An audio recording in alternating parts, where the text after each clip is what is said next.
comienzo a este segundo día del segundo Congreso Internacional de EULEPIC, el futuro de los medios públicos, aquí en la Cineteca Nacional de la Ciudad de México.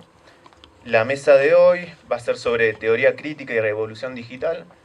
Ayer estuvimos hablando un poco sobre lo que es el sistema de audiovisual de los medios públicos y vamos a teorizar un poco, a meter un poco de crítica a los escenarios de los medios públicos que tenemos tanto en Latinoamérica como en España. Y para eso vamos a tener la participación de Ángel Carrasco, que viene de EULEPIC España, es presidente. Va a participar Mario Zaragoza, de la Universidad Nacional Autónoma de México, Juan Ramos, de la Universidad Javeriana, y João Pedro Carañana, de la Universidad Complutense de Madrid.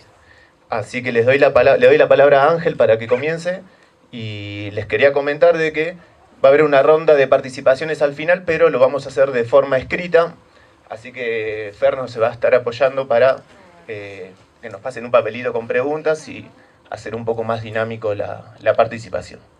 Muchas gracias.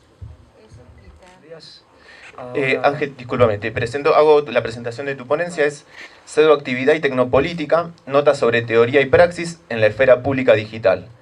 Ángel es profesor del Departamento de Sociología y Trabajo Social de la Universidad de Valladolid, coordinador del área de Sociología en el campus de Segovia y del máster en Comunicación con Fines Sociales en esa misma universidad, investigador en el Grupo de Investigación de Ciencias Sociales Aplicadas y del Grupo de Estudios Avanzados en Comunicación, presidente de la sección España de la Unión Latina de Economía Política de la Información, la Comunicación y la Cultura desde febrero del 2021, de la que es miembro de su junta directiva desde el 2016.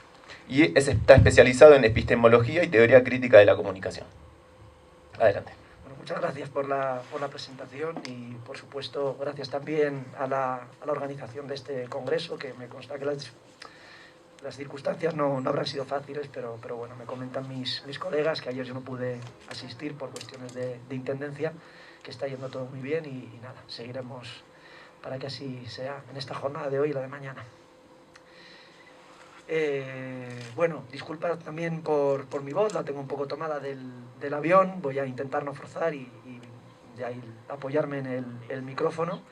Con esta intervención que hago para este panel, lo que intentaré o propondré es abrir un debate sobre el horizonte desde el cual cabe pensar las posibilidades de emancipación y transformación de la sociedad que nos pueden habilitar o permitir las tecnologías de la información y la comunicación. Y para ello lo que propongo es, en esta tendencia que suelo tener de investigación teórica, pues plantear una dialéctica entre dos conceptos, luego iremos abriendo probablemente a más, pero uno es el de pseudoactividad y el otro el de tecnopolítica, y ver un poco, a través de estos dos conceptos, cómo se puede articular las relaciones entre teoría y praxis en esta esfera pública digital. Antes de comenzar, no obstante, siempre me gusta empezar por... No, la anterior. La anterior, por favor. Vale. Ahí, perfecto. Siempre me gusta comenzar haciendo un pequeño anclaje epistemológico. Probablemente en un foro como el que estamos, aquí en un congreso EULEPIC, no sea tan necesario como en otros espacios, pero sí me parece interesante pues ver un poco cómo desplegar el horizonte de la crítica. Y traigo tres referencias que son muy conocidas y probablemente sean lugares comunes que todos y todas de aquí conocemos, pero que me permiten un poco establecer que para una teoría crítica de la sociedad y una teoría de la crítica de la comunicación, en la cual obviamente marcamos a la economía política de la comunicación, tenemos que procurar que sea una teoría que aspire a ser dialéctica, materialista y transformadora. Dialéctica porque debe asumir el reto de identificar y analizar las contradicciones que definen a nuestra sociedad contemporánea. Materialista porque debe pensar esas contradicciones desde las propias condiciones materiales que definen la existencia y las relaciones estructurales de los sujetos, las instituciones que dan forma a la sociedad en su contexto más inmediato.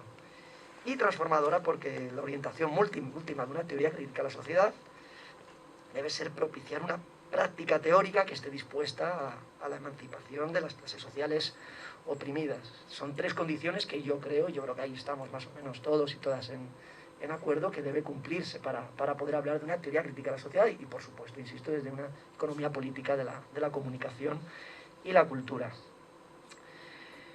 Bajo estos tres presupuestos, pues debemos anclar las relaciones entre teoría y praxis de la revolución digital. Y para ello debemos afrontar, yo creo, tres factores. En primer lugar, los propios dilemas y contradicciones que genera la propia revolución digital. Esto es un análisis que confronte las posibilidades de los términos de lo que debería ser o lo que podría ser esta revolución digital con lo que realmente es, con las prácticas que realmente acontecen dentro de la esfera pública digital, los usos sociales de las tecnologías de la información y la comunicación, etc. Es decir, cómo lo que cabe esperar de estos usos sociales se enfrentan con lo que realmente sucede en ese contexto material más inmediato.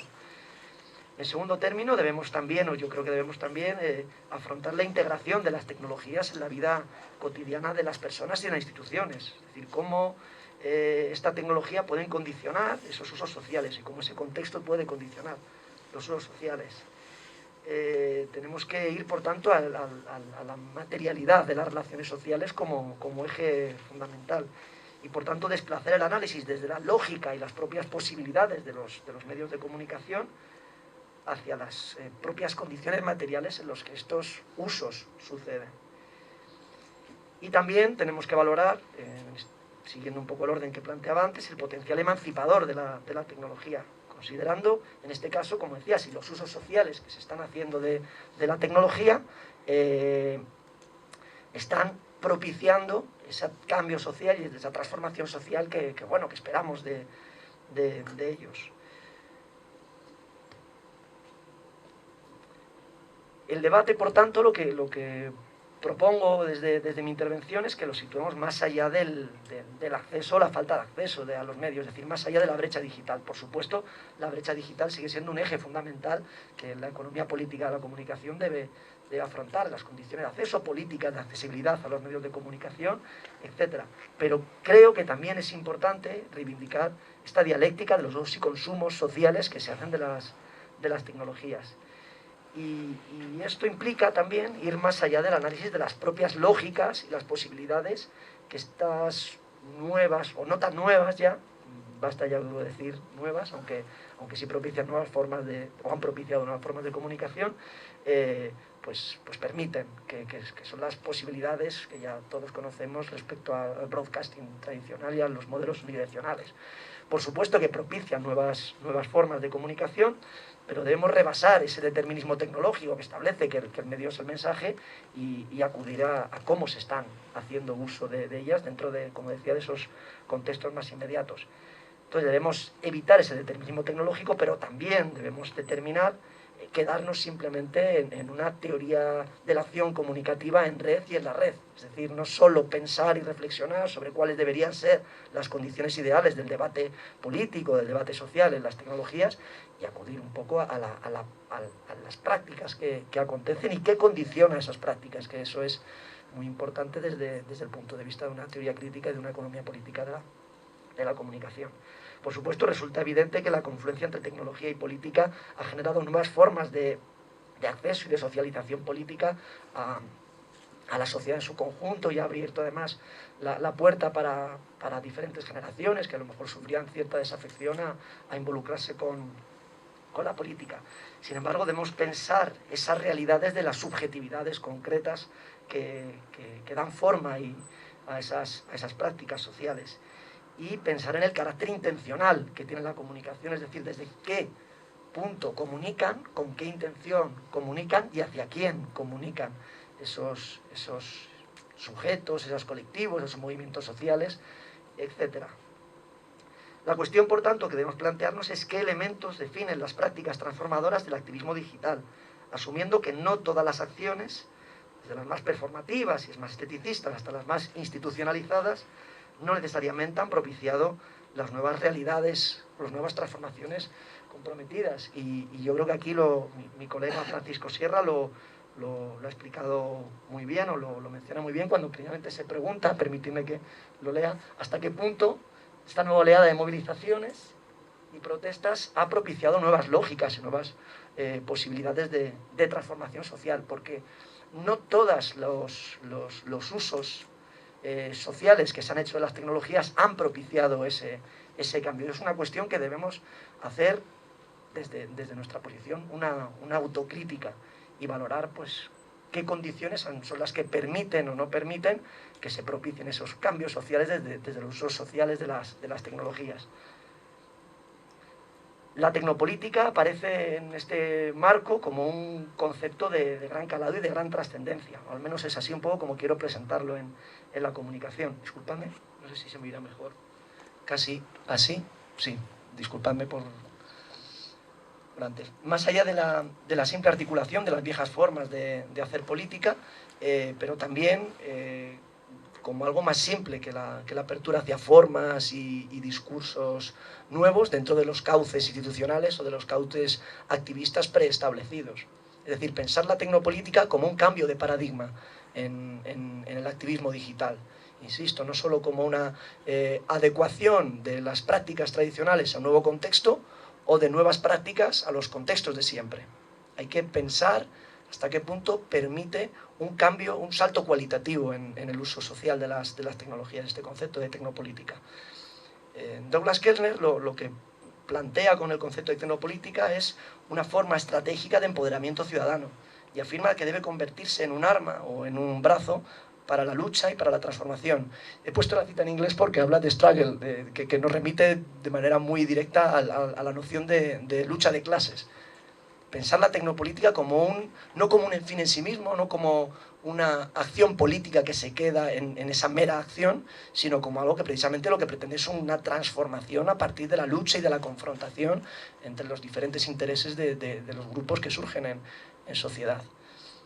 Y en este sentido, creo que coincide en parte con la propia definición que da Javier Toret del concepto de tecnopolítica, sobre todo cuando plantea que la tecnopolítica consiste en el uso táctico y estratégico de las herramientas digitales para inventar y organizar nuevas formas de acción colectiva. Es decir, no es quedarnos en la esfera digital, sino pensar en la digital. Y en este caso sí, quizá Toret se aleja un poquito más de lo que es un análisis materialista y nos lleva un poco a la lógica de las redes de la comunicación, porque habla precisamente de cómo permite una organización en red, que nos remite al concepto de sociedad, red de Castells, obviamente, que supone un salto cualitativo, pero en cualquier caso lo que plantea es que tiene que hacerse un uso táctico y estratégico de la tecnopolítica, de esos instrumentos que propician, y que sobre todo el alcance de esas acciones autoorganizadas no se quede en la propia esfera digital, trascienda y vaya a las realidades materiales, a las vidas cotidianas, a las subjetividades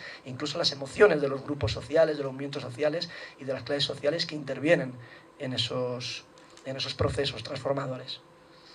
La tecnopolítica, por tanto, debe ser algo más que la suma de acciones puntuales que se suceden dentro de un activismo digital. Por muy transgresoras y por muy originales que puedan ser estas acciones, que desde luego apuntan muchas veces, pero se quedan en esa acción puntual.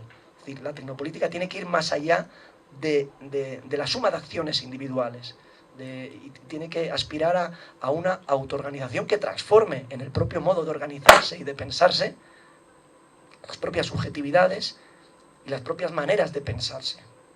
Es decir, una práctica teórica, deliberativa y experiencial de los colectivos y los movimientos sociales para poder imaginarse sus propias luchas, sus propios objetivos, sus propias emociones y también, obviamente, sus propias contradicciones con las que debe que convivir y debe asumirlas como parte de sí mismos.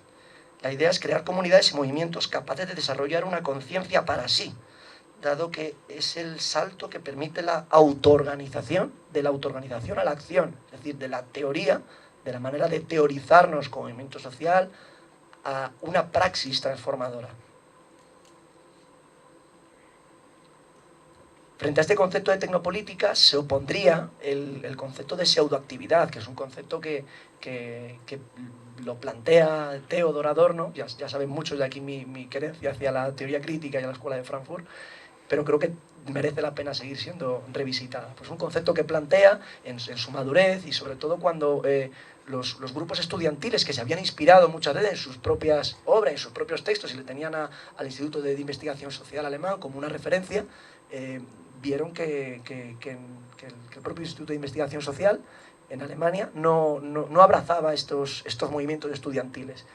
Y la crítica que planteaba Adorno ante la gran mayoría de movimientos estudiantiles que estaban sucediendo es que precisamente eran una praxis que se quedaba en la propia praxis. No había un ejercicio teórico detrás, una praxis absolutizada y que quedaba pues en esa idea de acción puntual, muy efectista, como puede ser el episodio del atentado de los senos, que quizá os suene que cuando entra las propias estudiantes de Adorno descubren sus pechos un poco para evidenciar la actitud que estaba tomando Adorno en su posición.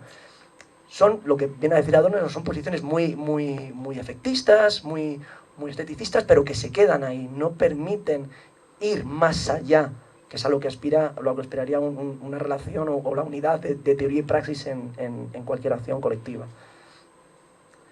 Son acciones incapaces de ir hacia las verdaderas contradicciones de la realidad social de la que surgen y la que pretenden criticar. Y se quedan en una aparente libertad, digámoslo así, del propio activismo. Es decir, al final, pues cualquier acción, parece que en esta forma de activismo o pseudoactividad podría valer, pero sin embargo lo que pone en evidencia esa supuesta libertad es una falsa libertad de que no llega a alcanzar verdaderas transformaciones sociales. Puedes más o menos escoger dentro de una panoplia estética de acción social, pero se queda ahí. Y el ejemplo que pone Adorno son las prácticas del hágalo usted mismo, del do it yourself, el cómo muchas veces que al final no dejan de ser hobbies o actitudes dentro que se permanecen dentro de la dialéctica del trabajo enajenado, de la propia alienación, cómo pretenden pues, ser una fuga de escape ese do it yourself, como espacio individual donde, bueno, pues más o menos me contento creando y haciendo cosas que tengan un empaque puntual. Lo relaciona mucho Adorno esta pseudoactividad con esta ética del do it yourself. Como esa falta de sensación de control y de libertad en la realidad social en su totalidad, por lo menos en esa esfera puntual de la pseudoactividad, pues permanece. Tengo una sensación falsa o ideológica de control y de poder estar creando algo y construyendo algo que realmente no es más que un pequeño pasito que no aspira hacia una transformación radical. Y en esta dimensión de la pseudoactividad podríamos incluir, yo creo, lo que el propio Javier Toret, volviendo otra vez a él, define como el clictivismo, una forma de buenismo digital que está basado en la creación aislada o en el apoyo aislado a acciones individuales. Aquí tenemos también la aparente libertad de poder escoger qué causa queremos apoyar, qué causa queremos lanzar a través de las redes, pero que está sujeta a esa individualidad de experiencias flexibles y personalizables conforme a tus propias preferencias, es decir, que encajen con la propia autoimagen que tenemos de nosotros mismos o de lo que queremos proyectar. En cierto modo, este activismo o pseudoactividad online, que podemos ejemplificar muy bien con el clictivismo, con el apoyo a las causas a través del clic y no ir más allá de las causas profundas de esas contradicciones que evidencian esas causas particulares, podemos llamarlo, me atrevo a decir, un activismo selfie, donde más que aspirar a una transformación real de la sociedad, lo que estamos es proyectando lo que nosotros esperamos de nosotros mismos o lo que queremos comunicar de nosotros mismos al hacer ese ejercicio de apoyo o de creación de una acción individualizada en la red. Y en este sentido conecta, yo creo, muy bien con el concepto de unidimensionalidad de Marcuse, con esta idea de que esa supuesta libertad, donde podemos escoger las causas a las cuales apoyar o a las cuales poder apuntar hacia ellas, lo que esconde es la falsa libertad que sucede en la realidad social, donde no podemos aspirar a una transformación real. El pseudoactivismo online al final sería una forma, por así decirlo, de canalizar el principio del placer de una aspiración transformadora frustrada, pero en la que al menos definimos nuestra propia identidad social de la manera más deseable. Y por último, para concluir,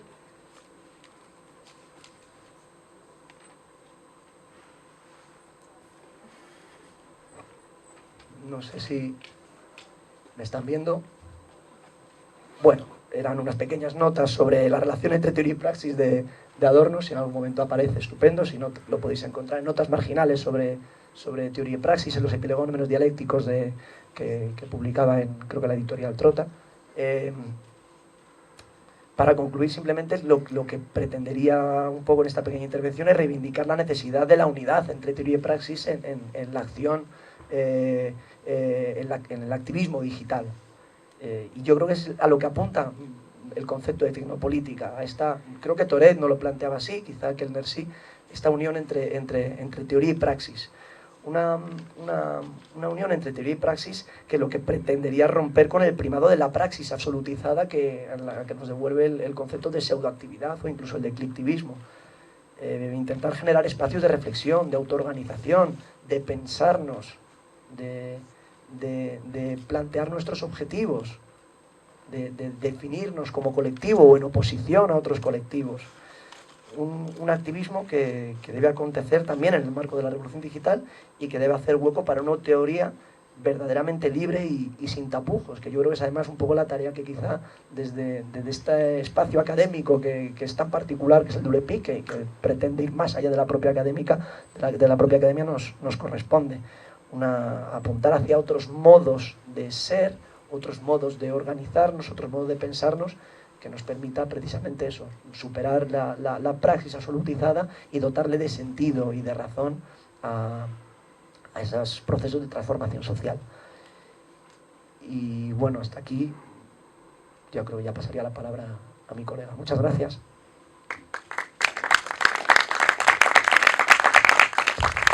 Muchísimas gracias, Ángel, por tu presentación. Quizás en esto último que señalabas con respecto a la teoría y la praxis, lo pensaba justamente en cómo abordar estas contradicciones de la revolución digital desde la teoría y la praxis, justamente, para no caer en estos determinismos, no caer en estas visiones superficiales de cómo abordar este nuevo escenario digital. Y como siempre, desde esta perspectiva que señalabas en tus primeras presentaciones, citando a Marx desde la lucha de clases, desde lo que es la teoría crítica. Muchísimas gracias. Le voy a dar la palabra a Mario Zaragoza Ramírez. Mario es profesor investigador de tiempo completo del Centro de Estudios en Ciencias de la Comunicación de la Facultad de Ciencias Políticas y Sociales de la UNAM. Es doctor en Ciencias Políticas y Sociales con orientación en Ciencia Política por la misma institución. Y es coordinador del Seminario Permanente de Comunicación y Espacio Público de la Facultad de Ciencias Políticas y Sociales de la UNAM. Mario nos va a presentar Vigencia y relevancia de la teoría crítica, contexto digital, redes y espacios públicos virtuales. Gracias, Dardo. Gracias, Dardo. Gracias a todas y a todos ustedes por acompañarnos en este segundo día. Gracias a ULEPIC, a SPR, a la Cineteca por tenernos acá. Gracias a los colegas y compañeros panelistas. Y particularmente mi agradecimiento inicial es a la doctora Florence Toussaint, al doctor Francisco Sierra por la invitación. Y bueno, pensando en el título de la mesa, pensando en lo que nos decía Ángel hace un momento, pensando en la vigencia y en la relevancia de releer y de traer no solo el análisis marxista, sino traer el análisis marxista más la Escuela de Frankfurt, más Adorno, más Horkheimer, más Marcuse. Gran parte de lo que les quiero contar ahora, o de lo que quiero compartir con ustedes más bien, tiene que ver con esta idea de revolución digital, sí, pero sobre todo con cómo estamos pensando el contexto digital.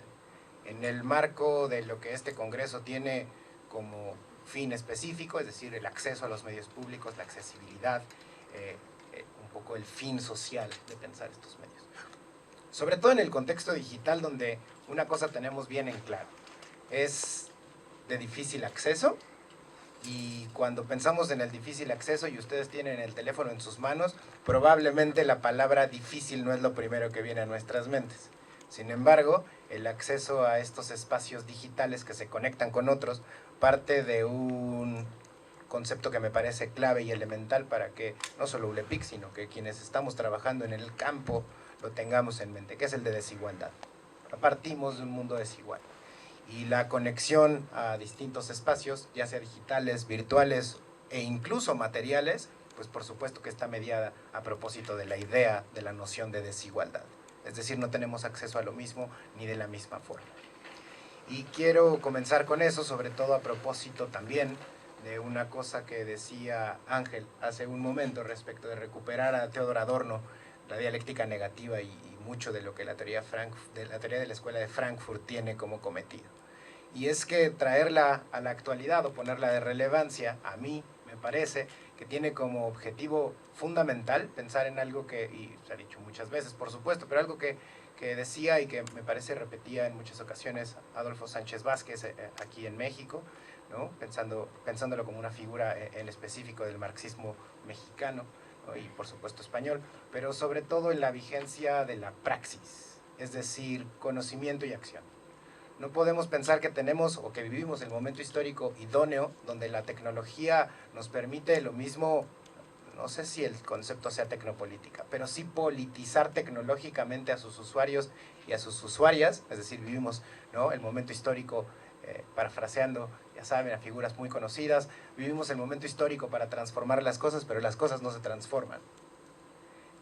Tenemos al menos 18 meses, y eso abro un paréntesis muy breve, me da mucho gusto volver a la Cineteca, volver a la vida material, dejar el espacio virtual después de 18, 19 meses, pero si ustedes se dan cuenta, la vuelta a nuestros espacios materiales sigue estando mediada por la desigualdad.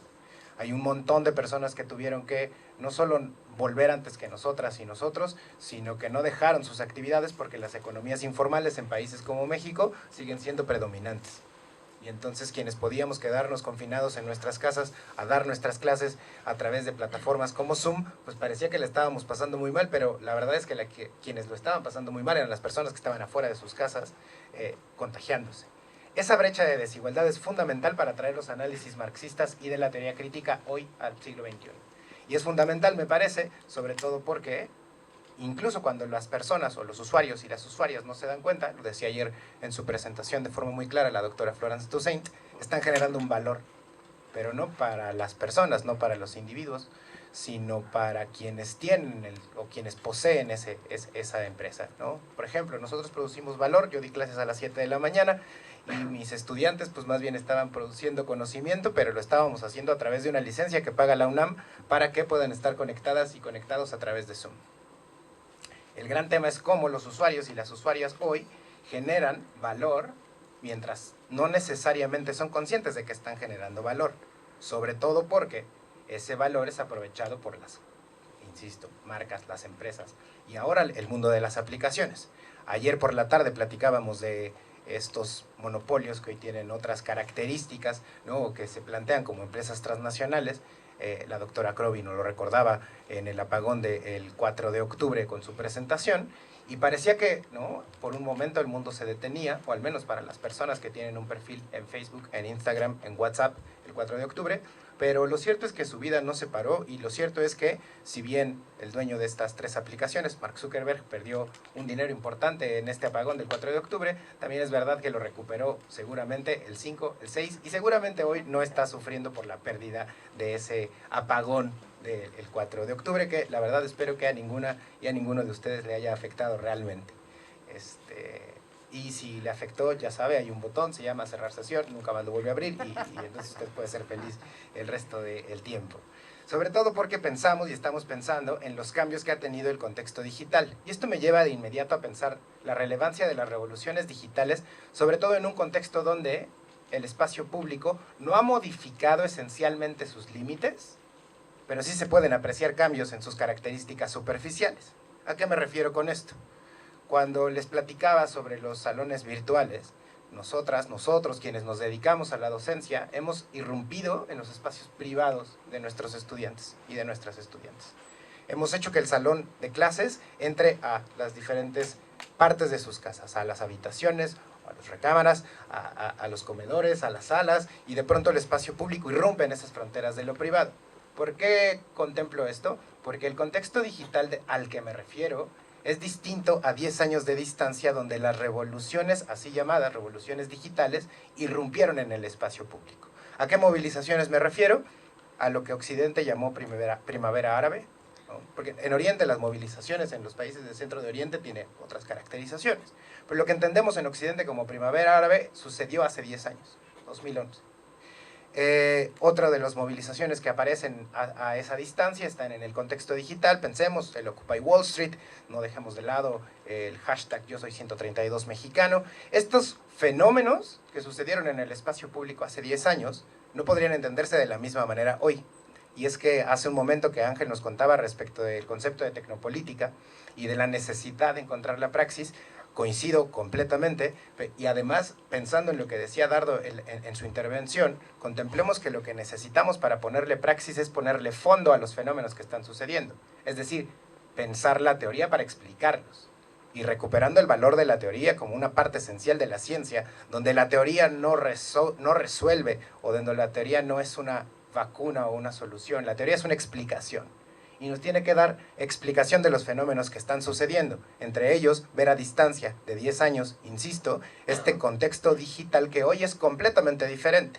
Y les decía que cuando Ángel nos platicaba respecto de este concepto de tecnopolítica, era inevitable recordar que el año pasado, 2020, un grupo de entusiastas del K-pop, ¿no?, que pueden reconocerse entre ellas o entre los fandoms como K-popers, pues hacían un boicot a través de una plataforma electrónica a el rally final de Donald Trump. Y ese uso social de la tecnología tenía como marco quitarle el foco, que aquí tengo muy cerca, quitarle el foco a Donald Trump en el rally final, porque eso al final iba a incidir en la caracterización del voto, aunque todos sabemos que republicanos y demócratas al final dependen del colegio electoral. Sin embargo, este fenómeno del año pasado, en los confinamientos generalizados, pues hacía que este grupo de jóvenes, particularmente jovencitas, ¿no?, ubicadas como K-popers, pues le jugaran un mal rato a Donald Trump. Otro ejemplo de lo mismo, el año pasado, que no es que sucediera el año pasado, pero que el año pasado comienza a tener mayor relevancia, es decir, mayor espacio de atención en lo que entendemos como el espacio público, son estas plataformas llamadas OnlyFans, donde las personas, ¿no?, usan su cuerpo para publicitar sus imágenes y entonces vender sus imágenes. Esto es una transformación y un fenómeno del espacio público, y que además cobra relevancia en los 2 años recientes porque las personas no podían dejar sus casas. Y buena parte de lo que entendemos como economías informales también se va a insertar al contexto digital. Es decir, las personas también van a utilizar Internet para vender. Y pueden vender desde macetitas o pequeños recuerdos artesanales y publicarlo en fotos en Instagram para después venderlo entre sus amistades, como pueden también vender fotos de su cuerpo que le van a poner no solamente una sexualización, sino que además van a, diría Vincent Mosco, mercantilizar su cuerpo. En ese sentido, creo, Vincent Mosco, Graham Murdoch y buena parte de los autores y autoras que hemos trabajado desde la economía política de la comunicación y la cultura, nos dan la posibilidad de entender el fondo de lo que está sucediendo en la superficie, es decir, en los fenómenos actuales. Sobre todo, insisto, a la luz de actualizar lo que sucedía hace 10 años, que de pronto parece que pasó ayer, la primavera árabe, pero lo cierto es que hay 10 años de distancia y que de 2011 a 2021 el contexto digital ha cambiado profundamente. Y si bien los actores económicos parecen ser esencialmente los mismos, es decir, Mark Zuckerberg ya era rico hace 10 años, ahora sigue siendo rico, probablemente lo sea más, el gran tema no solo es que haya un dueño o muy pocos dueños para el espectro digital, para el contexto digital, sino que cada día tiene más usuarios y más usuarias. De ahí que los fenómenos visibles en el 2020 y 2021 sean de la comunidad LGBTQ+, y innegablemente del feminismo. Y es un tanto paradójico que lo diga yo, sobre todo en una mesa donde solamente estamos 4 hombres. Pero es el feminismo el que está marcando la vanguardia en el contexto digital. Y es innegable que la primavera árabe hace 10 años tiene hoy una actualización en los movimientos feministas de 2019, de 2020 y 2021, que se explican a propósito del contexto digital, pero no por el contexto digital. Es decir, ahorrándonos la explicación del determinismo tecnológico, porque me parece que Ángel ya lo explicó de forma destacada, sí pensemos en que el uso social de la tecnología es lo que visibiliza estas nuevas luchas que son de vanguardia, pero no son estas luchas, ni el feminismo, ni la comunidad LGBTQ+, y sus activismos, los que aparecen gracias a Internet. Aparecen ahí porque ahora es el espacio más visible, ¿no? Y bueno, porque todos también sabemos que los medios comerciales tienen una agenda muy específica y tratan de ahorrárselos de su programación, más no los medios públicos, que ese es justo el otro tema. si pensamos la historicidad total, ¿no? Vemos que ahora, y lo decíamos desde ayer también, las agendas más bien regionales no necesariamente ya son el foco de atención. Estamos hablando de no agendas globales, ojalá, no estamos hablando de eso y estamos haciéndole, o me parece que es imprescindible hacerlo, una crítica al concepto de aldea digital o de aldea global. Es decir, sí estaría padrísimo que todos estuviéramos interconectados, pero les decía hace un momento, lo cierto es que hay una base de desigualdad que impide que todas y todos estemos conectados. Pero una vez que hay más personas que nos estamos conectando, también es cierto que esa desigualdad en un proceso de estructuración estructurada, pues nos muestra que lo que hay en Internet son esos usos que en el espacio público eran muy visibles a previos de Internet. Es decir, no es ocioso pensar que Internet, como una forma monopólica de presentar, por ejemplo, las agendas, pues sea un espacio idóneo para vender. Esto lo dicen James Curran, Des Friedman y Natalie Fenton, en Malinterpretando Internet, aunque su título está en inglés, ¿no? En Misunderstanding the Internet, dicen estos tres autores, o bueno, estos dos autores y la autora, nos dicen Internet es lo máximo, pero Internet no tendría por qué tener otro uso que no sea el uso que en el modo de producción se entiende como vender. Y es lo máximo porque nos permite interconectar y porque nos permite darle vuelta y porque nos permite pensar en agendas a contracorriente. Pero esencialmente el contexto digital está pensado para fomentar el mundo o el estado de las cosas que conocemos. En ese sentido, la inequidad en el acceso nos hace o nos pone de relevancia que son como finalidad los medios públicos los que están buscando llegar a más públicos para darles más alternativas. Lo cierto es que Internet, les decía hace un momento, predominantemente, o el contexto digital, discúlpenme, no necesariamente, o no solo Internet. Cuando les digo el contexto digital me refiero a Internet y las redes que se tejen en él, más las formas de distribuir conocimiento, cultura y productos culturales. Lo que encontramos en el contexto digital, pues, es que no necesariamente se privilegia o hay una predominancia del servicio social. Es decir, cuando en apariencia hay mayor apertura, y acá hay una referencia a Marcuse, y a propósito, y aprovecho lo que hacía Ángel, que ya lo había traído a colación al debate, es esa falsa conciencia que Marcuse había anticipado a mediados de los 70 del siglo pasado, y hablaba de cuando pensamos que hay más apertura, en realidad está más cerrado. Y parece que Internet es muy abierto. Pienso ahora en Evgeny Morozov, The Net Illusion. Este libro también es de hace 10 años, de 2011, y nos decía The Dark Side of the Internet, Evgeny Morozov, un bielorruso que escribe desde Harvard, Internet está padre, pero la verdad es que tiene un fondo oscuro. Y dice Morozov casi que textualmente, mientras más parece que las redes se extienden, las mentes se estrechan. Y cada vez si pensamos en nuestros buscadores, ustedes lo saben, hay quienes desde el campo, por ejemplo, problematizan sobre algoritmos. A mí me parece que el algoritmo no tiene nada de sofisticado, son búsquedas, ¿no? Y las búsquedas están hechas a propósito de nuestras búsquedas, de manera que el algoritmo deja de sofisticarse y se vuelve una estructuración, insisto, estructurada y estructurante, que nos ayuda a ver que nuestras búsquedas son tan limitadas como nuestra imaginación. ¿Qué le preguntamos a Internet? ¿Qué buscamos a Internet? ¿Cómo llegar a la Cineteca? Y queremos que Internet además, o la aplicación, Waze, Google Maps, nos dé no solo la ruta más corta, sino que además nos prevenga que por ser 12 de octubre hay algo afuera que va a ser una desde resistencia hasta movilización y que no nos va a permitir llegar si es que vienen en automóvil. Si vienen caminando, habrán visto el plantón que está aquí afuera. El asunto es, queremos que Internet nos resuelva, pero nos resuelve a propósito de lo que nosotras y nosotros buscamos. La gran pregunta entonces no es cómo nos va a ayudar a resolverlo, sino qué estamos buscando.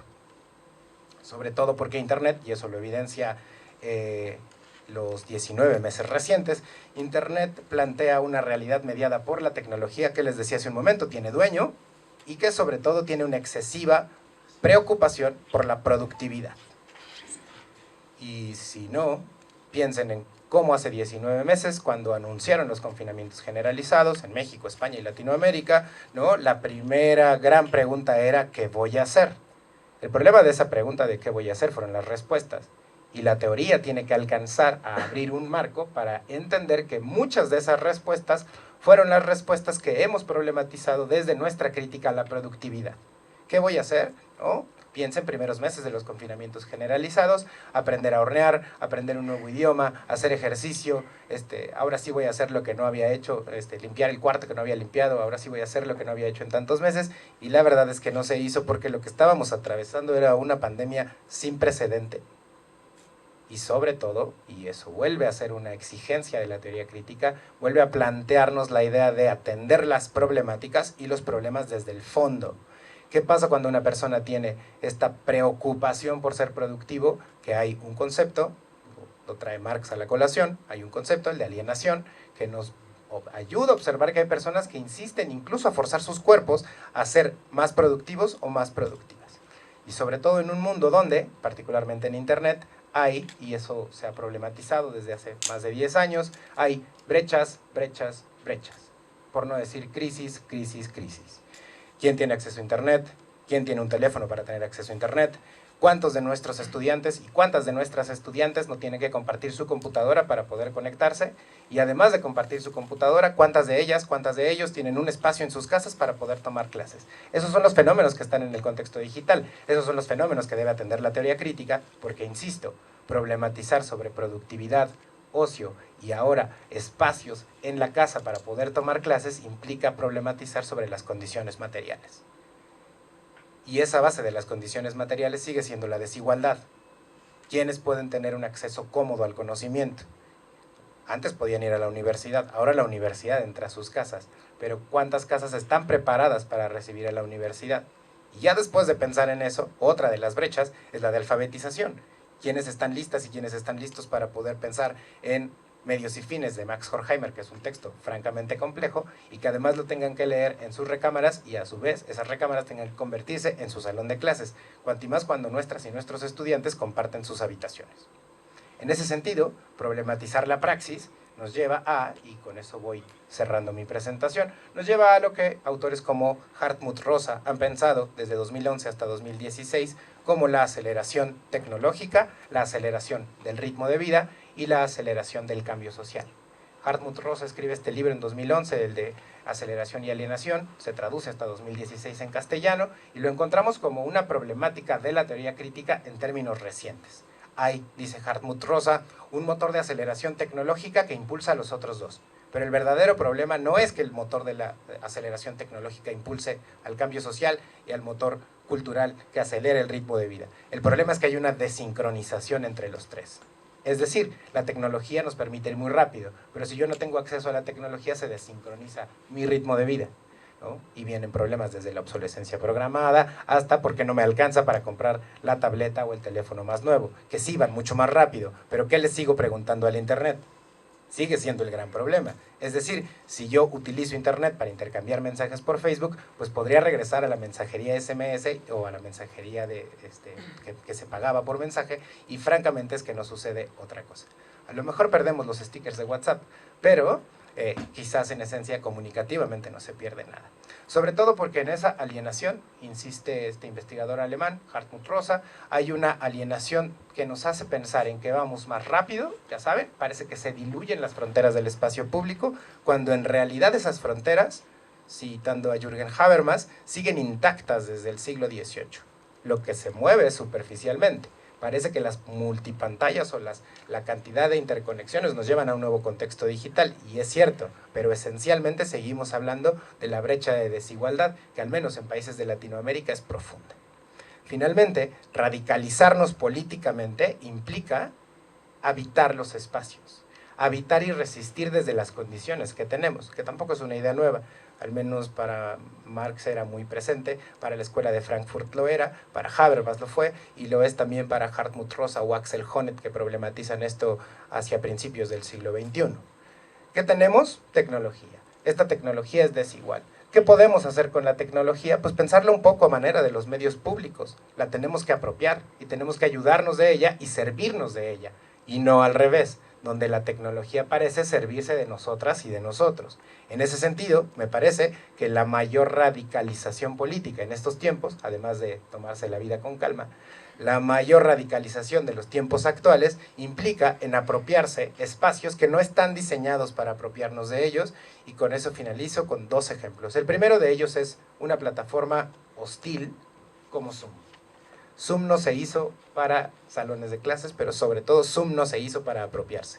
Y sin embargo, todas y todos nosotros y nosotras nos apropiamos de Zoom, no solo cada clase, sino cada cumpleaños que tuvimos, y cada vez tenemos menos, pero tuvimos cada cumpleaños, cada celebración, cada charla con la familia, con las amigas, con los amigos cercanos. Y nos apropiábamos un espacio, insisto, hostil, porque lo que hacíamos era resistir a esta pandemia que no sabíamos cuándo iba a terminar y que, si me permiten, sin querer ser pesimista, me parece que todavía no podemos cantar victoria y pensar que esto se acabó. Muchos, bueno, todos tenemos que usar cubrebocas, salvo quien tiene la voz y el micrófono, y eso nos muestra que estamos lejos de decir que esto se ha acabado. Esos espacios hostiles deben habitarse, y para habitarlos, y voy al segundo ejemplo, tenemos también, ¿no?, la forma de pensar las industrias culturales. Las industrias culturales no están para apropiarnos de ellas, están para sacar ganancia de nosotras y de nosotros. Y sin embargo podemos apropiarnos de esas industrias culturales.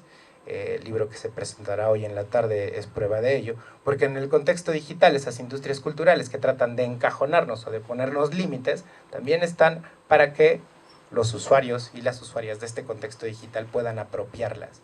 Apropiarse esas narrativas implica incluso romperlas, solo que a veces, y eso lo saben muy bien porque son especialistas en el campo, esas rupturas son aprovechadas por la industria cultural para hacer productos culturales más elásticos, como el nuevo Superman, que se adapta a las identidades emergentes. Es decir, Superman puede ser bisexual, Superman puede ser gay, Superman puede tener una elasticidad porque las industrias culturales determinan y mantienen las condiciones materiales. Vuelvo al caso de Zoom y les prometo que con eso me despido. Espacios que no son fácilmente habitables deben habitarse desde las propias condiciones individuales para no olvidar esa necesidad de la praxis. Si es individual, pero si no es colectivo, no tiene una trascendencia en la historicidad total y en el cambio social. Muchas gracias. Muchísimas gracias, Mario. Una de las cosas que estaba señalando un poco al principio de tu presentación con respecto a los espacios públicos virtuales y en relación a la tecnopolítica que también nos comentaba Ángel, es como, me imaginaba cómo desde un momento surgió como un espacio de luchas, de radicalización, nombrabas la primavera árabe, ahora las luchas feministas. Sin embargo, como que hay que prestar atención también a los fenómenos, no los quiero llamar libertarios porque de libertad no tiene nada, pero sí neoconservadores, hasta inclusive neofascistas, que también están ocupando esos espacios y donde ya no hablamos de una etapa quizás hegemónica de luchas sociales de la tecnopolítica, sino que ahora hay una fuerte disputa por muchos sentidos. Lo vimos con el tema de vacunas, lo vemos con el tema de lo que es procesos de sindicalización. Entonces me parece que hay que estar atento a ver qué está pasando ahí, donde creíamos que era un espacio de libertad. Lo están ocupando otros sectores que creo que es importante ponerle atención, y me parece que es un desafío desde la teoría crítica abordar también qué está pasando en esos espacios. Bueno, vamos a continuar ahora con Juan Ramos de la Universidad Javeriana, que bueno, nos va a hacer su presentación. Les digo, voy a intentar ser lo más breve posible.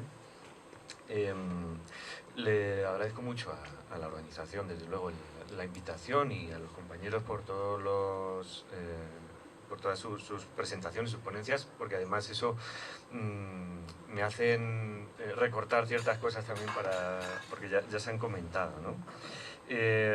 Me van a disculpar el exceso de optimismo porque tenía muchas cosas preparadas. Me parece que es un tema fascinante y que yo creo que nos apasiona a todos los que estamos acá. La idea de la presentación va a ser intentar relacionar precisamente todos estos contextos con el contexto más específicamente latinoamericano, es decir, pensar la digitalización desde América Latina y pensar cómo se ha pensado y cómo se ha venido pensando históricamente, no necesariamente solo desde la Escuela de la Economía Política de la Comunicación o la Información, sino también desde otras perspectivas conexas que pueden tener algunos relacionamientos interesantes, precisamente ante la ausencia de lo que estábamos hablando ayer, una reflexión más profunda sobre las desigualdades constituidas en las infraestructuras, ¿no? Que es algo que hoy entendemos fundamental, pero que no necesariamente siempre fue entendido de la misma manera.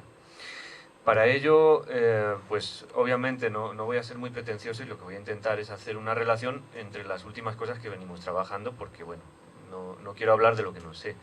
Entonces, la idea que tenía para hoy, y espero poder conseguirla, es intentar relacionar la constitución de un modelo de capitalismo que no quiero entrar en un debate taxonómico porque bueno, no tiene tanto sentido, pero que podríamos definir como capitalismo informacional, y más o menos nos entendemos a qué nos referimos, aunque lo intentaré desgranar un poquito, y ver cómo esa concepción está relacionada con la constitución de unas condiciones de base para los procesos de datificación en contextos como en los latinoamericanos y específicamente, bueno, pues por conocimiento de causa, el contexto colombiano actual. Eso, pues intentándolo también, ir pintando con esas perspectivas latinoamericanas de la teoría crítica de la tecnología que han podido ayudar o al menos vislumbrar problemáticas hace 50 años que hoy en día, como bien decía Mario, pues son mucho más profundas precisamente por no haber sido nunca escuchadas, ¿no? Entonces, partiendo de ese esquema que les pido disculpas porque además estoy haciendo este resumen para recordar también los pasos y que no se me olvide ninguno, podríamos empezar precisamente por reflexionar o intentar describir de una manera muy somera, y bueno, me remito a precisamente el libro que presentamos ayer. Si alguien tiene más interés en profundizar sobre estos procesos, pues puede acceder a esos textos. Una definición sobre las condiciones que establece el capitalismo informacional como una nueva forma de capitalismo, pues en términos muy de David Harvey también, ¿no? De pensar la constitución de esos nuevos nichos necesarios de explotación. Si pensamos estos procesos de capitalismo actuales desde su vertiente informacional, podríamos pensar precisamente desde una concepción que prioriza el desarrollo de capitales especulativos o capital ficticio en términos marxistas, que están fuera de las fases reproductivas del capital industrial. Es decir, están basados no en términos de producción, sino en términos cercanos al sistema crediticio y en términos de capitalización, y cuya principal característica pues, se centra en el procesamiento y conversión de la información como elemento de acumulación en la toma de decisiones de riesgo-beneficio. Eso nos remite precisamente a ese carácter especulativo de esta forma del capitalismo informacional. Un capitalismo informacional de corte especulativo, no productivo, que además prioriza, o por ello prioriza, y más en entornos, de nuevo, regulados o de regulaciones muy liberales, ultraliberales, como lo son precisamente los entornos que lo regulan, fallos de mercado que se pueden identificar con lo que Stiglitz llama información imperfecta, es decir, la constitución de asimetrías entre el conocimiento de principal y agente, es decir, entre consumidores y productores o distribuidores de la información. Algo que seguramente no tengamos que explicar mucho porque podemos entenderlo todos precisamente acudiendo a las GAFAM o a las formas de capitalismo de plataforma que no les voy a contar porque mañana les van a contar mucho mejor nuestras compañeras y compañeros. Esta apuesta del capital ficticio, precisamente, o especulativo, que desarrolla estas condiciones de información imperfecta y condiciones de asimetrías, cercanas a la desigualdad de información, en el que la gente es el único que conoce de manera real los intereses y la intención del intercambio informacional que se establece, priorizan o desarrollan condiciones preferenciales, algo que no es novedoso también, para un capitalismo de tipo monopolista, de igual forma que el sistema financiero, porque realmente trabajan de una manera muy similar y beben mucho de esas condiciones que se establecen a fines del siglo XIX, en los inicios del sistema financiero y del intercambio de información financiera. A través del acaparamiento de la información y de la exclusividad, constituyen la base de procesos de acumulación y plusvalía. Estas formas, estas apuestas, se dan precisamente a través de comprender la tecnología como un elemento regulador del mercado y de la información, como un principal producto en los procesos de acumulación especulativa, como les estaba diciendo, así como su papel en los procesos de reconfiguración de las condiciones de desigualdad estructural, que surgen de la tensión diacrónica entre comprensión tecnológica y construcción de cultura y conocimiento en las sociedades modernas, en términos modernos occidentales y capitalistas. Esto refiere, en principio, también a una relación tanto heterodoxa con los procesos de construcción superestructural, de un discurso tecnodeterminista, que muy en relación a lo que estaban comentando los compañeros, pues entendemos, se relaciona también con la generación de unas condiciones de falsa conciencia que provoca falsa acción. Esto es una relación que establece Finberg, precisamente, en sus condiciones de la crítica a la tecnología, y que son muy interesantes precisamente en la medida en que nos hablan de las formas de legitimación de estos procesos, en tanto se entiende o se comprende un modelo tecnológico basado en estas formas especulativas y como elemento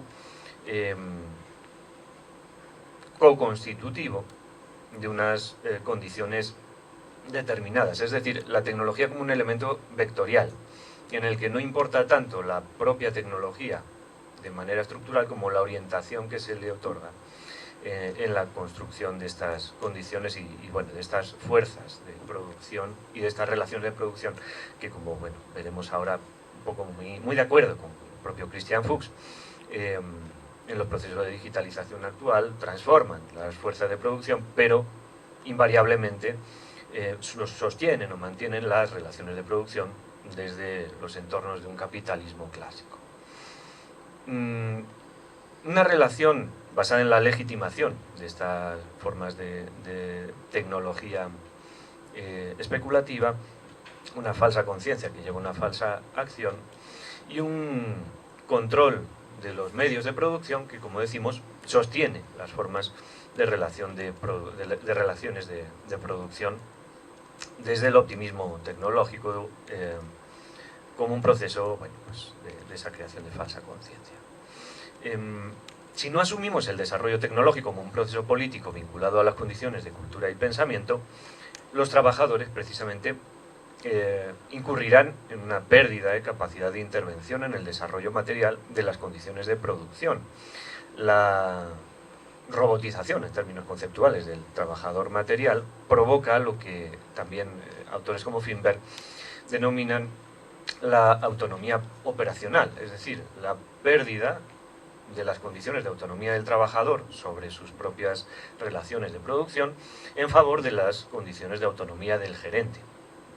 Algo que pues, también no creo que necesite grandes ejemplos porque es bastante obvio en estas formas de relaciones de producción actuales.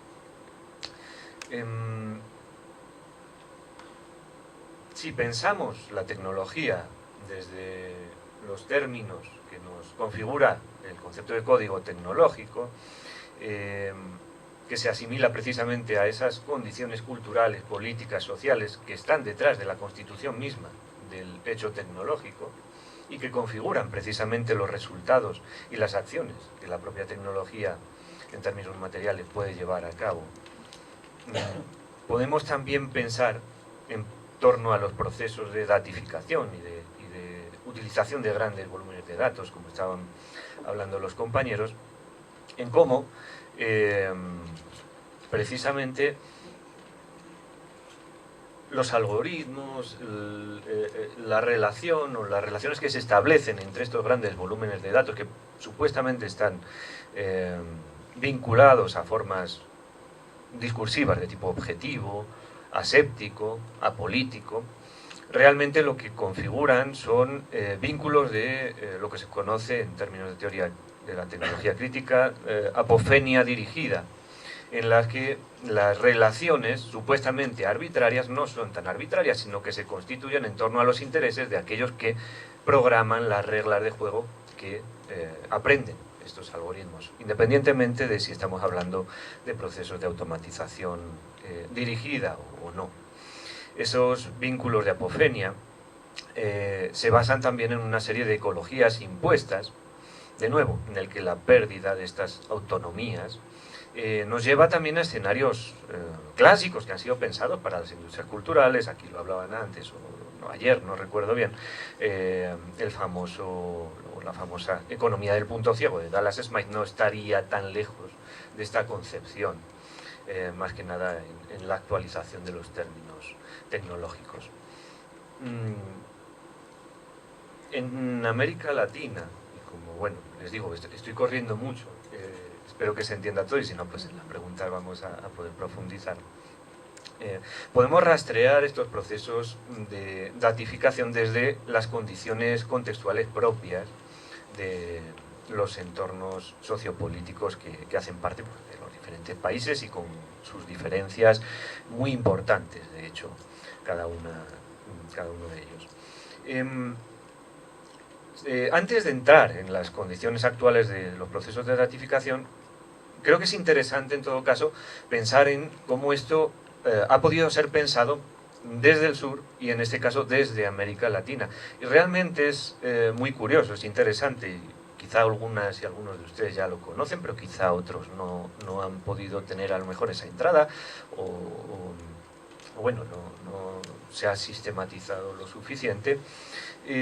Existe una tradición que refiere, no en términos concretos a estas condiciones que hemos estado ya definiendo más claramente ahora, precisamente por ser un problema seguramente muy genérico y muy propio de las sociedades actuales, pero sí en torno a la incomodidad del inicio de los procesos de informatización en los estados desde los años 50, con los primeros ejemplos en Panamá y el sistema financiero, siguiendo pues el intento del cybersyn en el Chile de Allende, o también de manera muy intensa las dictaduras del Cono Sur y los procesos de informatización de los ciudadanos vinculados a la doctrina de seguridad nacional. Hay muchos ejemplos, bueno, hay varios ejemplos muy interesantes de cuestionamiento precisamente muy cercanos a, obviamente, la teoría de la dependencia desde los años 60, 70, y podríamos seguramente, bueno, esto es una propuesta, y obviamente no está del todo sistematizada, también es un llamado a ustedes por si les interesa para que nos ayuden a reflexionarlo. Podríamos pensar en al menos dos entradas a esta crítica de los procesos de informatización. Una, muy cercana a las perspectivas de la propia economía política crítica de la información y la comunicación, sobre todo pensada en nombres como Armand Matelar y Toto Smukler, con su libro maravilloso de América Latina en la encrucijada telemática del año 83, pero también otros nombres de la Escuela Latinoamericana de Comunicación, pues como Pascual y como el propio Luis Ramiro Beltrán, en algunos de sus textos más cercanos a la información y a la bibliometría, que también los tiene, que piensan precisamente estos primeros intentos de informatización de los estados en términos de dependencia. Dependencia interna, basado sobre todo en la reflexión a partir de la construcción de la Alianza para el Progreso del año 61, precisamente en Bogotá, en el que se generan los acuerdos entre los estados nacionales latinoamericanos y las transnacionales estadounidenses, por las cuales se piensa construir empresas mixtas, desde un punto de vista desarrollista puramente, difusionista, en el cual las transnacionales aportan el conocimiento y el capital y los estados aportan la infraestructura y la base de los trabajadores.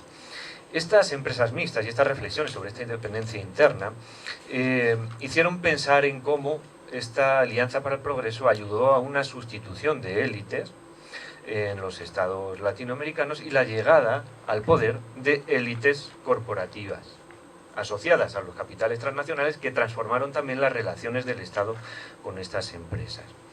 Y una dependencia externa, desde el punto de vista del imperialismo cultural, que ahí sí entra muy de cabeza pues, autores como el propio Luis Ramiro Beltrán, también asociadas a la Alianza para el Progreso y también muy cercanas a la segunda entrada, que les decía, que es la entrada de los estudios en Ciencia, Tecnología y Sociedad, la perspectiva latinoamericana en Ciencia, Tecnología y Sociedad, o PLACS, de la cual pues, autores como Amílcar Herrera hicieron parte en los años 70 y donde México, pero sobre todo Argentina y Brasil fueron muy importantes, piensa esta relación desde la concepción de procesos de desarrollo tecnológico importados y cómo eso no solo importa tecnología, sino también, o no solo dependencia tecnológica, sino también dependencia económica y cultural. Decía el propio Amílcar Herrera, y cito textualmente, limita e impide los procesos de liberación a no poder avanzar en la construcción de valores e imaginarios propios,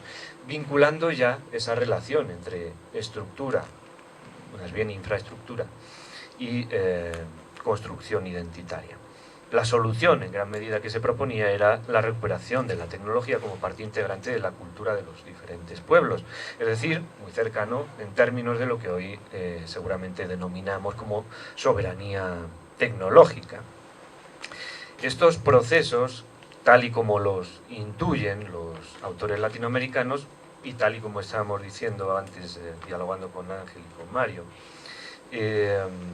generan precisamente unas condiciones críticas que no son asumidas. No les voy a contar todo el cuento de el Nomic y Maubright, porque ya todos lo conocen, ya se ha hablado y se hablará.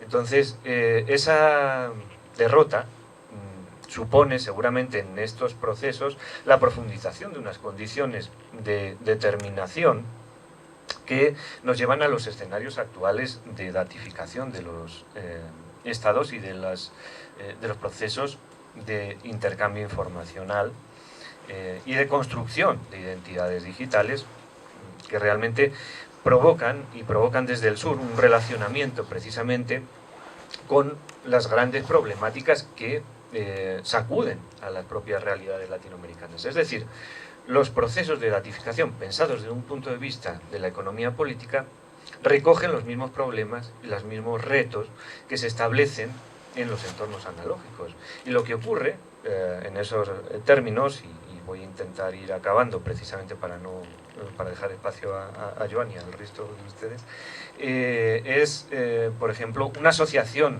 certera con lo que hemos o estamos intentando identificar como procesos de corrupción de datos, ¿no? Corrupción de datos lo entendemos precisamente en entornos de datificación que asumen los mismos procesos de corrupción que se establecen en los estados latinoamericanos. Y en este caso, por ejemplo, en torno a procesos de datificación de la pobreza.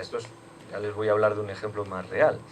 Cuando estamos hablando o cuando investigamos en el caso colombiano, dos casos, el caso de ingreso solidario, que fue la otorgación de un estipendio a los ciudadanos más pobres de Colombia durante la pandemia, al inicio de la pandemia, asociado al segundo caso, que es el SISBEN, que es el sistema a través del cual el Estado determina qué ciudadanos son o no susceptibles de esas ayudas sociales.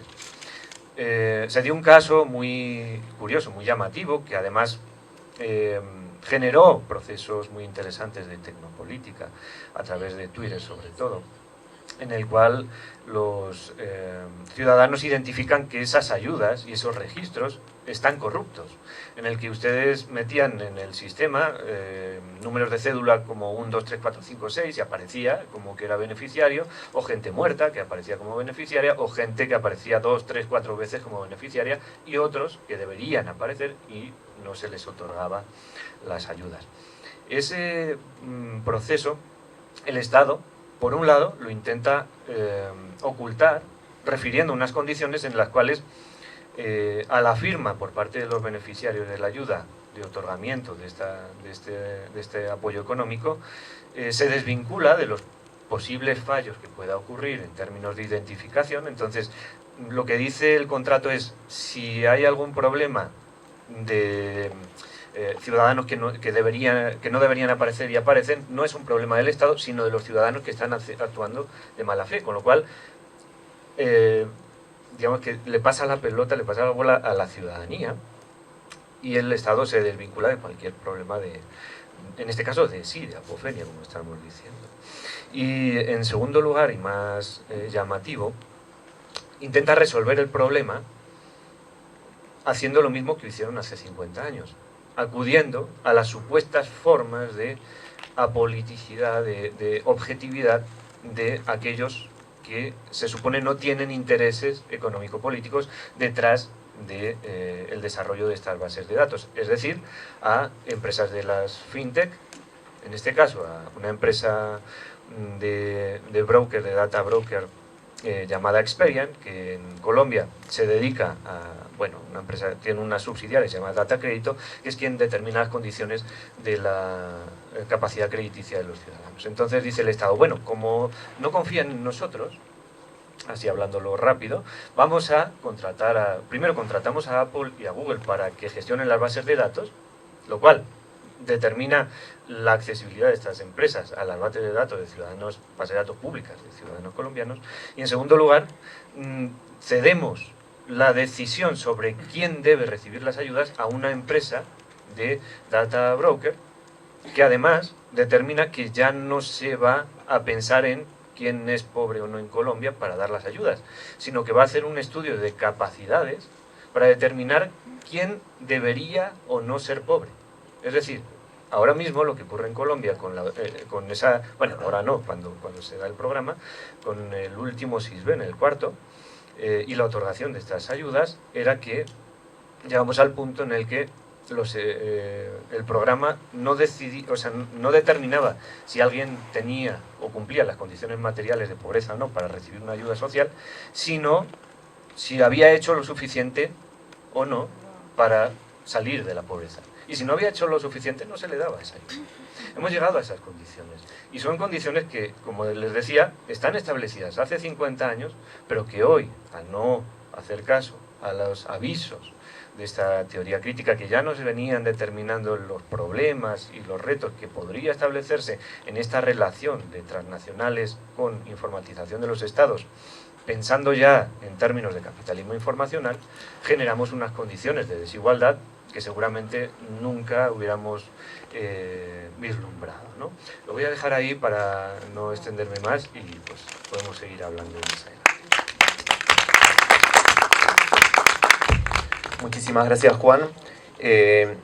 Mientras te escuchaba al principio y con algunos elementos que después fuiste vertiendo, se me vino a la mente en un caso latinoamericano de no solamente dependencia tecnológica, sino hilvanado de dependencia financiera, como es en El Salvador la utilización del Bitcoin como moneda oficial.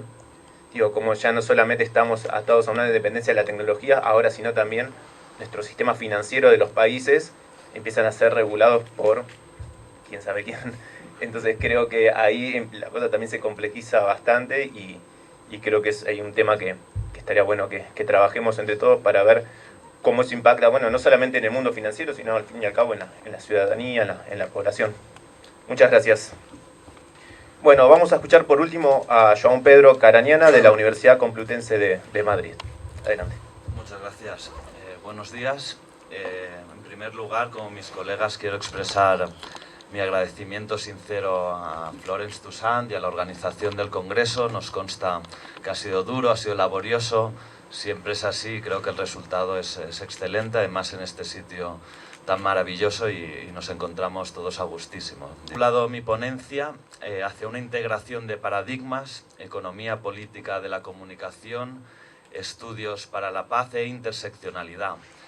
Sé que puede ser excesivamente ambicioso e incluso pretencioso, pero voy a ofrecer unas pinceladas esquemáticas para recalcar algunos puntos clave que creo que son los que quiero poner sobre la mesa.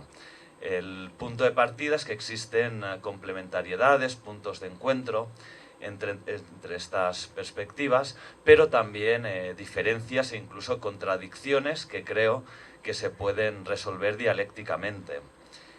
Por eso me parece importante entablar un diálogo de saberes, ¿no?, en el espíritu de Boaventura de Sousa Santos, para expandir el pluriverso, ¿no?, un mundo donde quepan muchos mundos y podamos poner en común saberes, pero también luchas y esperanzas, ¿no?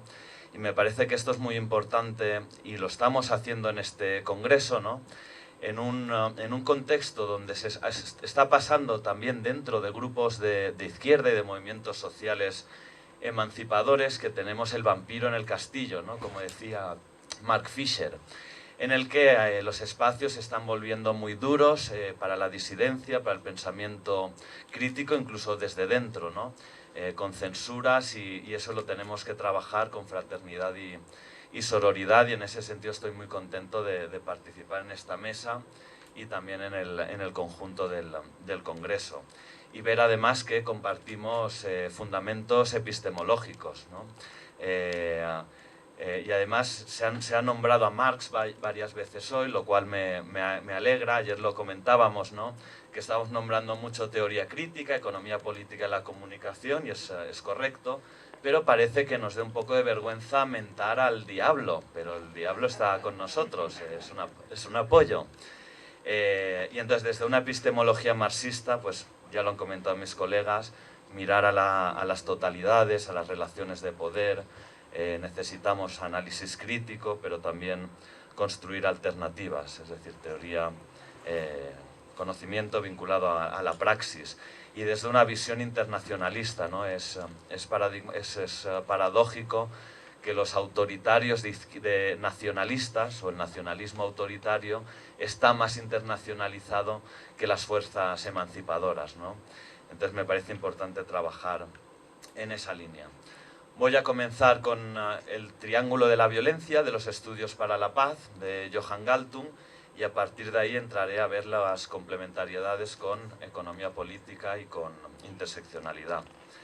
Galtung identifica 3 tipos de violencia: la violencia estructural, la cultural, comunicativa o simbólica, que por cierto este término lo acuña antes que Bourdieu, a finales de los años 60, y la violencia directa. Esto vemos que ya estamos hablando de la totalidad, ¿no?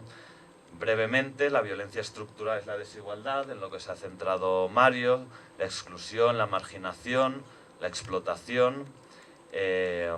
La violencia simbólica son las representaciones y los patrones culturales que se utilizan para legitimar la violencia estructural y también la violencia directa, que la violencia directa es la física, que puede ser hacia objetos o puede ser hacia sujetos, ¿no? Hacia otros o también hacia uno mismo, por ejemplo el suicidio, ¿no? Son 3 dimensiones o 3 tipos de violencia que están interrelacionadas y que se refuerzan entre sí, ¿no? Si añadimos la dimensión de economía política, vemos que se puede encargar de las 3 dimensiones. Por ejemplo, siguiendo a Gramsci, que el profesor Francisco Sierra lo ha trabajado muy bien en su libro Marxismo y Comunicación. La hegemonía para Gramsci tiene fundamentos económico-políticos marcados por la clase social, también tiene fundamentos culturales comunicativos y de acción social y de praxis, ¿no? Entonces creo que ahí encaja muy bien.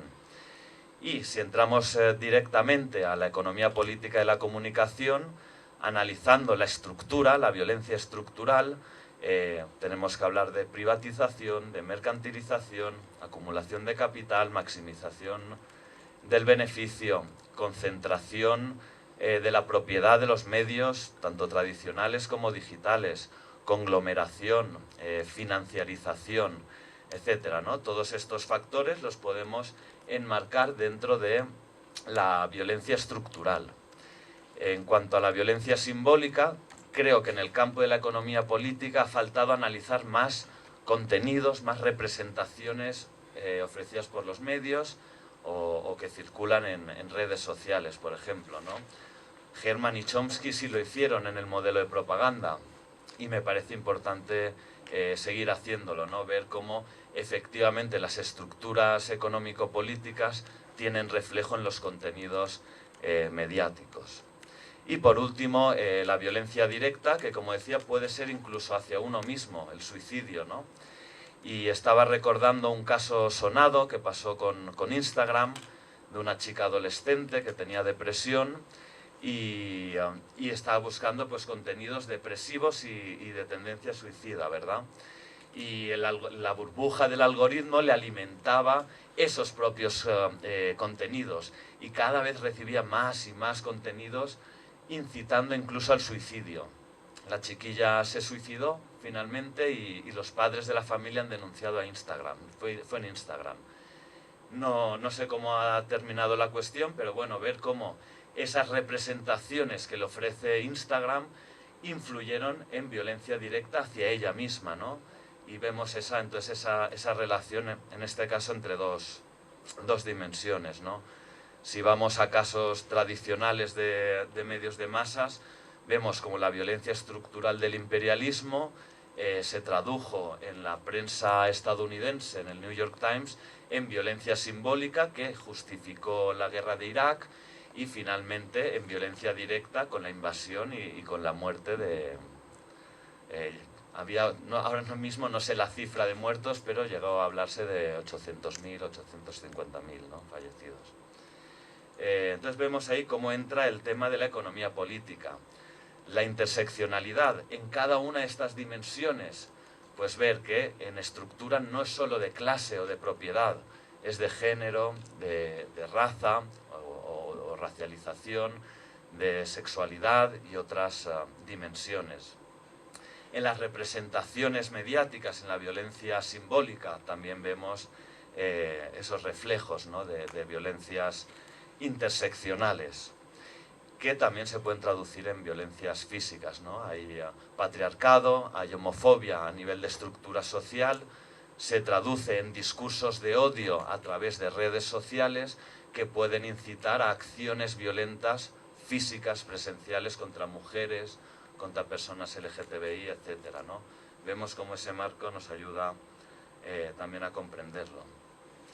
Tenemos el diagnóstico y nos corresponde pasar a la resolución del problema o la propuesta de alternativas, ¿no? Donde hay violencia estructural hay que reestructurar, construir estructuras más igualitarias, más simétricas, distribuir el poder, distribuir la propiedad, relaciones de género, de clase, de raza, etcétera, más equilibradas, avanzar en esa dirección. Y construir a nivel estructural, comunicativamente, los comunes, ¿no?, como se habla desde hace unos años. Y que ese cambio estructural permita desarrollar modos de comunicar basados en justicia comunicativa, en patrones culturales emancipadores, ¿no?, para el cambio social, y que finalmente se vinculen con una praxis liberadora, en lugar de violencia directa, prácticas fraternas entre nosotros y de cambio social. De este modo se pueden crear las condiciones que permitan el ejercicio efectivo del derecho a la comunicación. En esto hemos visto las articulaciones posibles. Como comentaba al inicio, hay diferencias también, ¿no? Por ejemplo, la economía política ha enfatizado más el imperialismo económico y cultural, mientras que las corrientes interseccionales, poscoloniales y decoloniales se han centrado en la colonialidad del poder, ¿no? Bueno, pues hay que buscar las articulaciones, la síntesis entre ambas como formas de producción de hegemonía que son multidimensionales, ¿no? Otra diferencia es el énfasis marxista en la clase social, en función de la posición respecto a la propiedad de los medios de producción, frente a una concatenación de opresiones, ¿no?, en la que hay clase, raza, género, etcétera, que son muy importantes, pero que a veces puede llevar a perder, o efectivamente se pierde, la jerarquía, ¿no?, donde en el marxismo se dice lo más importante es la clase y la economía política. En algunos estudios interseccionales se puede caer en la trampa de la interseccionalidad, ¿no?, en la que la discriminación por edad o la discriminación por el tamaño o el aspecto físico se pone al mismo nivel que la discriminación de género, de clase o de raza, ¿no? Y ahí se puede diluir el potencial crítico emancipador, ¿vale? Hay que tener en cuenta lo que decía Marx, que todo grupo oprimido tiene que organizarse para buscar su emancipación. y a partir de ahí, diálogo de saberes e intentemos alianzas o articulaciones para promover el cambio social. Otra diferencia clave es que economía política se centra más en clase y sobre todo la línea interseccional de los estudios decoloniales enfatizan más la raza, cada vez más también el género, ¿no? Pero, por ejemplo, Aníbal Quijano cree que lo constitutivo del sistema mundial moderno es el racismo, la racialización desde la colonización de América. Es decir, la clasificación jerárquica de los seres humanos en función de los fenotipos, ¿no? Y lo hace frente a Wallerstein, ¿no? Que sigue una línea más de que es el capitalismo, es la economía, son las clases sociales y la división internacional del trabajo. Entonces, bueno, de nuevo hay que ver las articulaciones. Trigo, que me lo recomendaste tú, además Juan, pues ha trabajado en esta línea. Y las autoras negras de Estados Unidos interseccionales de los 80 sí lo hacían, ¿no? El marxismo había pecado de machismo y de racismo, los panteras negras habían pecado de machismo, el feminismo blanco no tenía perspectiva de clase ni de raza, y se trataba, por tanto, de intentar articular las tres dimensiones. Y creo que por ahí va la cosa, ¿no? Como hizo Angela Davis, Crenshaw, Patricia Hill Collins, y ahora también está haciendo, por ejemplo, Silvia Federici con clase y género, ¿no?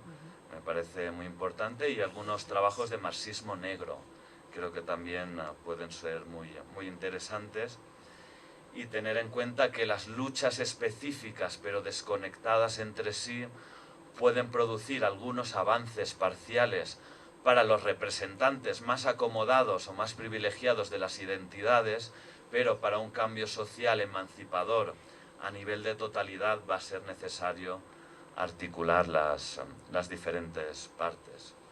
Lo mismo con la contradicción redistribución-reconocimiento, ¿no? Lo ha trabajado Nancy Fraser muy bien, y es más fácil que te reconozcan cuando hay redistribución, y es más fácil tener igualdad económica cuando te reconocen como ser humano y el derecho a la vida, etcétera, ¿verdad? Lo mismo con estructura y agencia. La estructura establece posibilidades para la agencia, para la acción social, y también limitaciones, ¿no? Y la agencia es la que transforma esas estructuras. En la economía política ha solido enfatizar un lado, pero pensando, y la interseccionalidad más la agencia, y realmente pues hay que ver esas relaciones co-constitutivas, ¿no? También las dimensiones objetivas y subjetivas, marxismo tradicional o sobre todo el más mecanicista, el más determinista, se ha centrado en condiciones objetivas, pero también es fundamental el proceso de subjetivación revolucionaria, cómo la revolución se hace presente en la mente de los colectivos de cambio social, ¿no? Y también en la subjetividad, que ha trabajado más desde la identidad y desde la interseccionalidad, perspectivas decoloniales, es necesario porque es la expresión de los pueblos oprimidos, y es necesario que para la justicia comunicativa que puedan expresarse, ¿vale? A veces los dos extremos son negativos. Con objetivismo puro no hay cambio social ni análisis certero, y con el subjetivismo, que cada vez también lo encuentro más en gente muy joven por el avance de la posmodernidad, que es yo pienso esto, ya, pero es que eso no tiene nada que ver con la realidad, ¿no? Tú piensas eso, pero los datos, las encuestas, etcétera, dicen otra cosa. No vale, aunque tú creas que sí, es lo que yo pienso. No hay que caer en esos errores, ¿no? Otro tema es el de la ciencia, la modernidad y la ilustración, que daría para otra discusión. Ha habido cierto marxismo que incluso ha caído en el positivismo, y le pasó a Marx, fruto del contexto de su época. Y desde el otro lado se ha caricaturizado y se ha simplificado lo que es la ciencia y lo que fue la ilustración, que sería excesivo. Tuvo elementos colonizadores, sin duda, que fue utilizado en la Ilustración y la ciencia para el capitalismo, pero que la Ilustración también se puede entender, como Marx hizo, como una fuerza emancipadora e incluso anticapitalista, ¿no? Combinado con el elemento de clase social. Bueno, pues terminando ya estas pinceladas esquemáticas, creo que ponen de relieve que es necesaria la dialéctica, es decir, huir de estos debates eternos que ya no son solo entre culturalistas y economistas políticos, ¿no? Que han estado siempre ahí y se repiten y no avanzamos, sino que están en la historia de la filosofía entre idealistas, materialistas y luego afectivistas, ¿no? Que se centran en las emociones. Pues veamos cómo se articulan esas dimensiones. Tenemos la terapia, o el diagnóstico primero, luego la terapia. Habría que hacer un pronóstico, siguiendo con la metáfora médica, pero no me atrevo, porque hay incertidumbre, y eso es positivo, hay contingencia, puede haber diferentes salidas a la situación actual y en definitiva dependerá de cómo la praxis se relacione con las estructuras, ¿no? para transformarlas. Y en este sentido, como decía el primero, bajando a Marx, y creo que se dice mucho en Latinoamérica, ¿no? Que dicen, hay que leer a Marx no para ser marxista, sino para no ser pendejo. Y por tanto, igual que habrá que leer a Adam Smith, aunque Marx aporte mucho más, ¿no? Pero hay economistas de derecha o gente que ha trabajado en el FMI que claro que lee a Marx porque es una herramienta fundamental, y hay que evitar las lecturas deterministas en las que Marx alguna vez y Engels pudieron caer, pero que una lectura dialéctica es la que creo que es la necesaria. Con eso termino. Gracias. Muchas gracias, Joan. La verdad, muy interesante esta propuesta de análisis de este triángulo de la violencia, cómo comprenderlo desde elementos teóricos, pero de elementos teóricos articulados. Creo que ahí también está el valor de este análisis para la transformación social.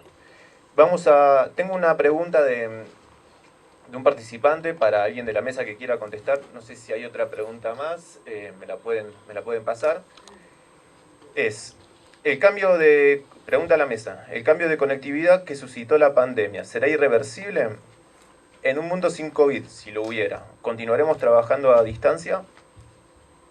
Como ven, seguiremos en casa, saldremos, tendremos cambios irreversibles ya, no solamente en dinámicas sociales, sino también en dinámicas personales.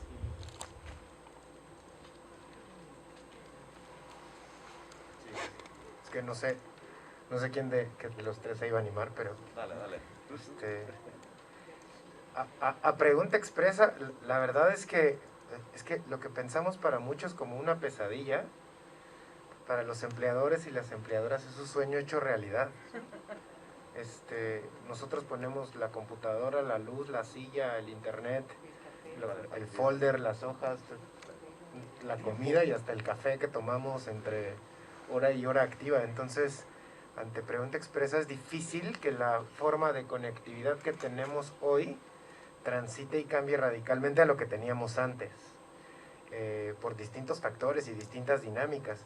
Pero incluso pensando en dos de los temas que aquí platicamos sobre las escuelas y los movimientos sociales, pues es que vamos justo en eso, o sea, difícilmente vuelves. Y a mí si me preguntan, la mirada puede ser totalmente pesimista, pero si me preguntan, es que no hay necesidad de volver, más bien construir sobre esto. Y sí, ya sé que es un desastre, pero construir sobre esto implica, ¿no?, apropiarnos las desigualdades y saltarlas. Lo decía Joan de forma muy precisa, o sea, es volver a Marx, pero no para volver al Marx ortodoxo, sino es volver a Marx para saltar de lo que tenemos ahora a este momento de conectividad y tratar de saltarlo, porque difícilmente vamos a volver a las condiciones, no solo de conectividad, a las condiciones anteriores.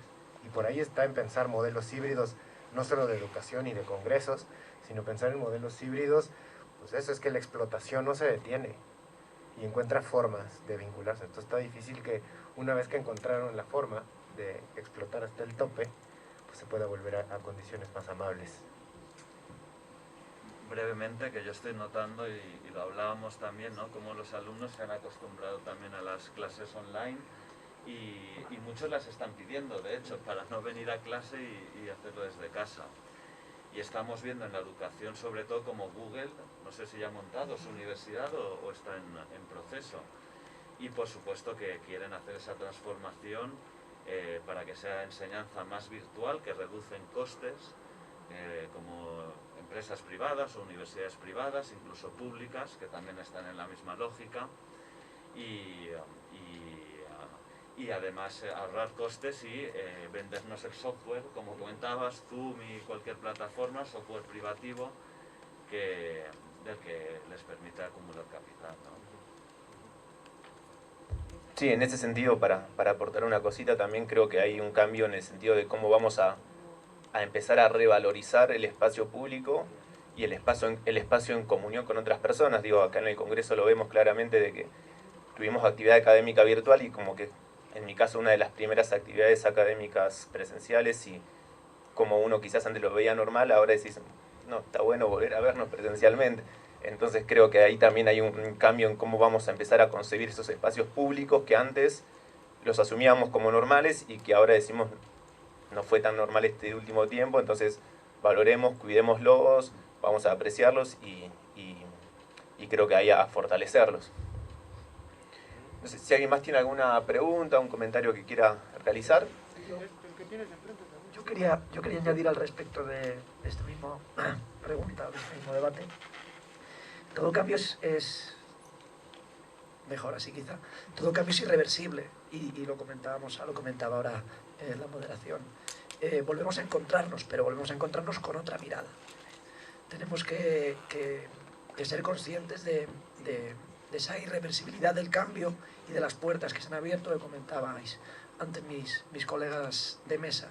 Y tenemos que pensar, yo creo, o se abren dos debates que tienen que estar ahí. El primero tiene que ver con cómo abre puertas a desigualdades, que es uno de los discursos que ha aparecido aquí, es decir, las desigualdades materiales en el acceso, en los usos, etc. Esto abre una nueva posibilidad de desigualdad. Hay que pensar sobre ellas, porque al final es un recurso, es lo que hay. Es decir, nos hemos tenido que enfrentar a ellos y lo que podemos hacer es como si no hubiera pasado nada. Y en segundo término, pensar un poquito más allá y ver el origen de todo esto, que realmente probablemente esté en una de las contradicciones del propio sistema, que se ha encontrado con ellas, se ha encontrado con uno de sus límites.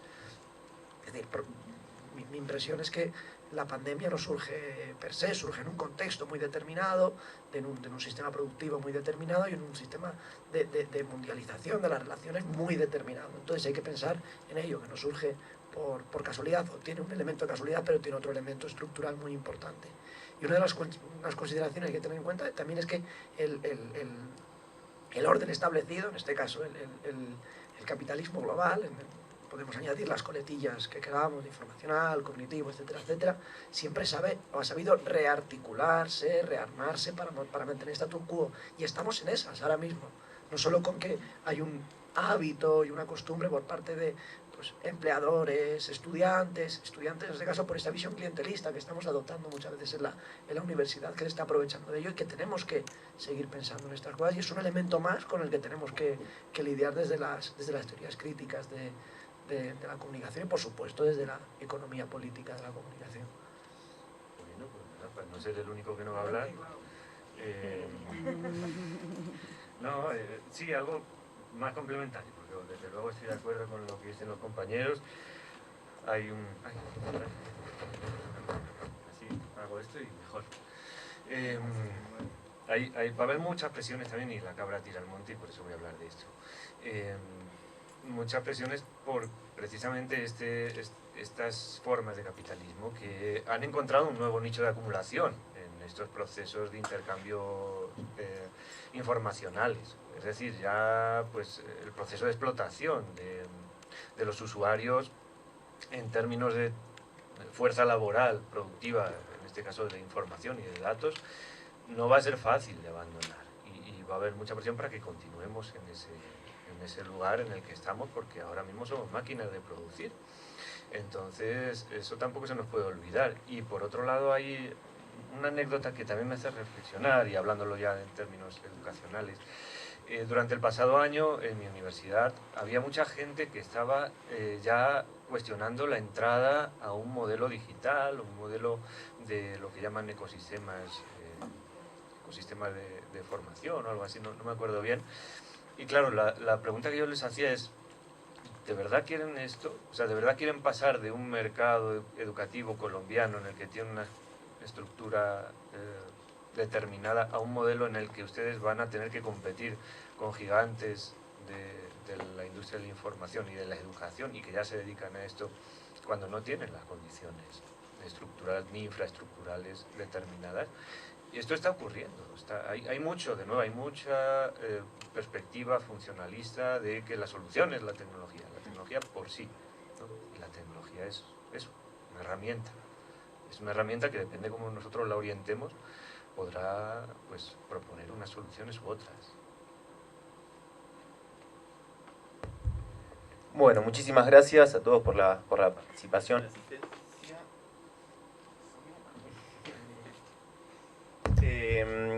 En unos minutitos vamos a retomar con la actividad en la misma sala. Vamos a tener el panel Derecho de Acceso y Sistema Público de Comunicación. Así que les pido que nos tomaremos unos minutitos y ya estaremos de nuevo aquí en la sala. Y de nuevo le agradezco a los ponentes por sus participaciones, que la verdad aportaron luz sobre toda esta situación muy confusa que estamos viviendo y que nos va a servir para repensar no solamente nuestros temas de investigación, sino también a entender la realidad que estamos atravesando. Muchísimas gracias. Gracias.